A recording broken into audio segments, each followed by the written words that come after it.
तर सुषमा अंधारे यांनी बदलापूर पोलिसांनी सुषमा अंधारे यांना इथे चढवलेलं आहे। पोलीस स्टेशनवर सुषमा अंधारे यांच्या नेतृत्वामध्ये मोर्चा काढण्यात आलेला होता। वामन म्हात्रेंना महिला पत्रकारांसंदर्भात अपशब्द वापरले, त्याच्यावर कारवाई करा अशी मागणी सुषमा अंधारे यांनी केली आहे। पोलिसांनी आता सध्या सुषमा अंधारे यांना तिथेच अडवलेलं आहे। पोलीस स्टेशनला जाऊन निवेदन देणार होत्या सुषमा अंधारे, मात्र हा मोर्चा तिथेच अडवण्यात आला। त्यानंतर आता सुषमा अंधारे आणि ठाकरे गटाच्या कार्यकर्त्यांनी तिथेच ठिय्या मांडलेला आहे। सुषमा अंधारे ज्या आहेत त्या देखील या मोर्चामध्ये सहभागी झालेल्या आहेत। ताई, राजीनाम्याची मागणी करताय फडणवीसांच्या, तुम्ही सर्व या सर्व सरकारच्या काळामध्ये अत्याचार झालेत त्यांचा देखील भाषणामध्ये पाडा वाचलाय। आम्हाला व्हाईट पेपर पाहिजे। महिला अत्याचाराची श्वेतपत्रिका देवेंद्रजींनी द्यावी।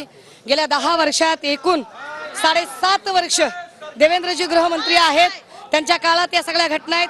मी वारंवार घटनांचे उल्लेख सांगते, तपशील सांगते। का अटक केली नाही त्या संबंधित PI-PSI ला बोलवा। का माजलगावमध्ये अजूनही 3 आरोपी मोकाट आहेत। इयत्ता 9वीच्या पोरीवर बलात्कार झालाय, आज 1 महिना झालं, वाट बघतोय आम्ही, नाही काय केलं त्यांनी। हॉस्टेलवर 2 ठिकाणी, लातूरमध्ये 2 हॉस्टेलमध्ये घटना घडल्या। काय करता तुम्ही? ही जी बदलापूरची घटना झाली ते आरोपींना म्हणजे FIR घेण्यामध्ये 12 तास लावले असं कुटुंबियांचं देखील म्हणणं आहे। त्या काळात तिकडे मुख्यमंत्र्यांचा दौरा होता, मुख्यमंत्र्यांचा दौरा निर्विघ्न पार पाडायचा होता, त्यामुळे प्रकरण दाबून ठेवलं 2-3 दिवस। काल पोलिसांनी लाठीचार्ज केला, अनेक पालक जे आहेत आणि सर्व जखमी झाल्याचं पाहायला मिळतंय आणि काही जणांना अटक देखील। दादा, ज्या लोकांनी न्याय मागितला, ज्या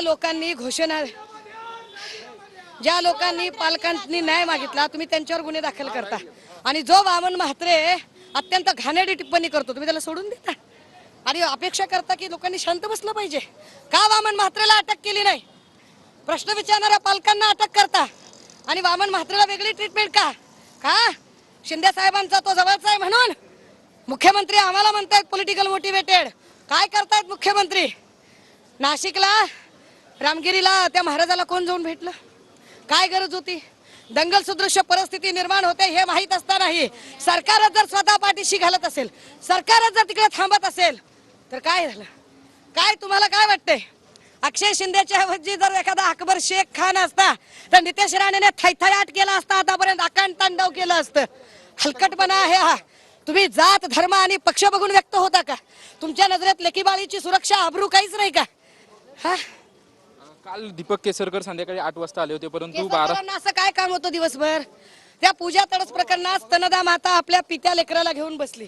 महिला बाल कल्याण आयोग फार चटकन लगेच झालं पुढे, पण तेच महिला बाल कल्याण आयोग का आलं नाही या प्रकरणात?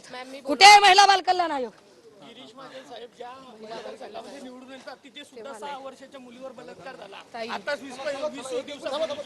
न्याय या सर्व प्रकरणांमध्ये न्याय मिळेल आशा आहे का? कारण तुम्ही वारंवार राजीनाम्याची गृहमंत्र्यांच्या मागणी करता। अहो, न्याय मिळाला असता तर कशाला लोक एवढी रस्त्यावर आली असती? का लोकांनी एवढे आंदोलन केली असती? का केली असती लोकांनी आंदोलन? ह्यांना न्यायच द्यायचा नाहीये, यांना काहीच करायचं नाही। कधीपर्यंत बदलापूरमध्ये तुम्ही ठिय्या मांडून थांबणार? बघू पोलीस कर्मचारी किती दिवस, म्हणजे किती वेळ, त्यांना किती अजून वाटते की नाही। SIT स्थापन केली होती ती टीम आली आहे बदलापूरमध्ये। डुंबरेंनी प्रकरण का नीट हाताळलं नाही? कमिशनर डुंबरेंनी हे प्रकरण नीट हाताळायला हवं होतं। का लोकांचा एवढा उद्रेक, एवढा संताप लोकांचा का आला? का लोक एवढे संतप्त झाले? त्या आशुतोष डुंबरेंचं काय करणार आहात सांगा आम्हाला। नक्कीच आपण पाहतोय की मोर्चा जो आहे तो मोर्चा सुरू झालेला आहे।